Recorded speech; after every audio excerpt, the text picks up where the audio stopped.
এখন সুন্দর একটা জায়গা সন্ধানে যাচ্ছি জঙ্গলের ভেতর দিয়ে, বাঁশ বাগানের ভেতর দিয়ে যাচ্ছি।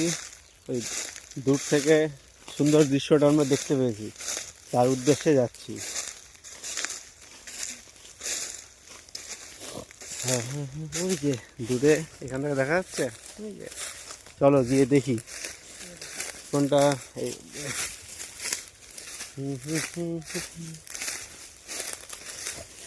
বাহ, ওখানে গিয়ে দেখবো, অসাধারণ লাগবে, ভালো লাগবেই, ভালো লাগবেই, এত সুন্দর জায়গা।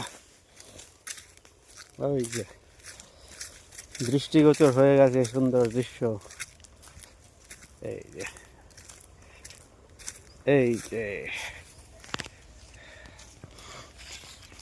এই যে আগে একটা লুক নেওয়া যাক এখান থেকে,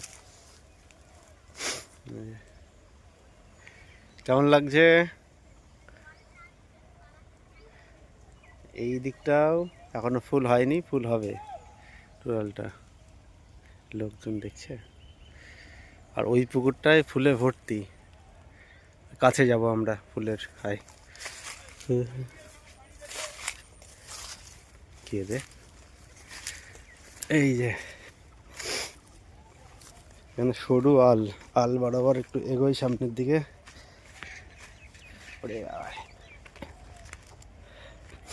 এই যে ফুলের কাছে চলে এসছি একদম।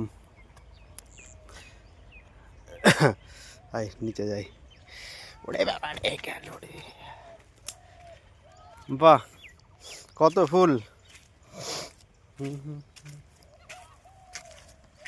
কি রে হাসছে। বাহ, কেমন লাগছে বল। দাঁড়া ফুল পারবো না, মানে ফুল তুলবো, একটু দেখে নি। এখানে কি চাষ করছে নাকি এসবের? না এত ভর্তি তো হয় না, ওইদিকে বেশি ফুল, ওই দিকটায়।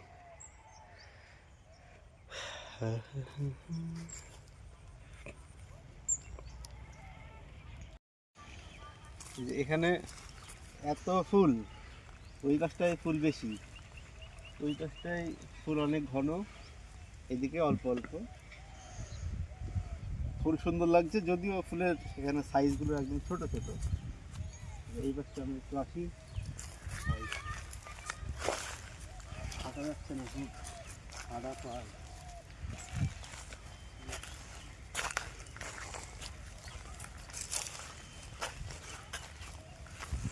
যাবো দেখতে, চলো চলো ওদিকে যাওয়া যাক, ওইদিকে ফুল বেশি।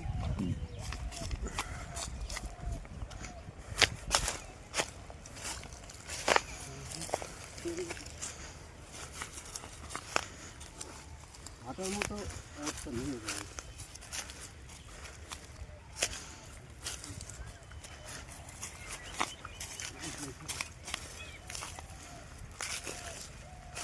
আমি একটা ফুল তুলে দেখি কেমন লাগে,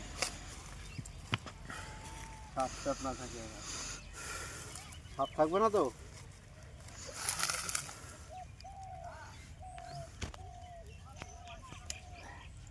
এই যে ফুল,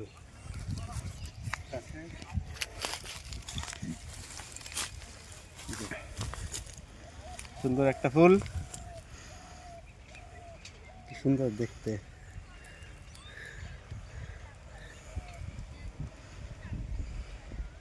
ফুলের আলাদা একটা সৌন্দর্য আছে। এখানে আবার ময়ূরের পাখার মতো ডিজাইনটা,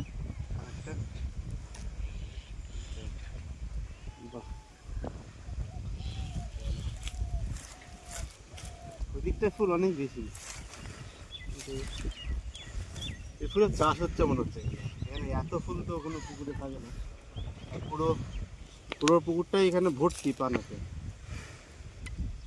কচুরি পানার পানাগুলো ছোট ছোট, এই নর্মালি পানা তো অনেক বড় হয়, পানাগুলো ছোট ছোট, প্রচুর ফুল। মানে একটাই থাকলো, আর তুললাম না, ফালতু ফুল নষ্ট করে লাভ নেই।